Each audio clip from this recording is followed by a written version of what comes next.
আলাইকুম বন্ধুরা, আজকে আমি মাটির চুলায় লাউ এবং মাগুর মাছ রান্না করব। প্রথমে একটি কড়াই নেব, কড়াইয়ের মধ্যে তেল দিয়ে আমার লবণ আর হলুদ মাখিয়ে রাখা মাছগুলো এপাশ ওপাশ করে ভেজে নেব। আমার মাছগুলো ভাজা শেষ, এবার একটি প্লেটে আমি তুলে নিচ্ছি। তারপর একটি কড়াই নেব, কড়াইয়ের মধ্যে কাঁচামরিচ, পেঁয়াজ বাটা, আদা বাটা, রসুন বাটা, জিরা বাটা দিয়ে ভালোভাবে মশলাটাকে কষিয়ে নেব।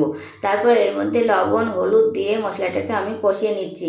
তারপর আমার আগে থেকে কেটে নেওয়া আলু আর লাউগুলো আমি মশলার মধ্যে ঢেলে দিচ্ছি। ঢেলে দিয়ে নাড়াচাড়া করছি। ভালোভাবে কষিয়ে নেওয়ার পর একটু ঢেকে দিচ্ছি। ঢেকে দেওয়ার পরে একটু পরিমাণ মতো পানি দিচ্ছি। পানি দিয়ে আবারও কিছুক্ষণ আমি ঢেকে রান্না করব। তারপর এর মধ্যে আমি দিয়ে দেব ভেজে রাখা মাছগুলো। তারপর মাছগুলো দিয়ে একটু নাড়াচাড়া করব। নাড়াচাড়া করে একটু ঢেকে রাখবো। ঢেকে রাখার পর রান্না হবে। রান্না হতে হতে আমি ধনের পাতাগুলো বেছে নিচ্ছি। আগে থেকে টমেটোগুলো আমি ভালোভাবে পরিষ্কার করে নিয়েছি। এবার আমি টমেটোগুলো পিস পিস করে কেটে নিচ্ছি। আমার কেটে নেওয়া শেষ। এবার আমি তরকারির উপরে টমেটোগুলো দিয়ে দেব। ধনের পাতাগুলোও দিয়ে দেব। এবার আমি একটি বাটিতে তরকারিটা ঢেলে দিচ্ছি।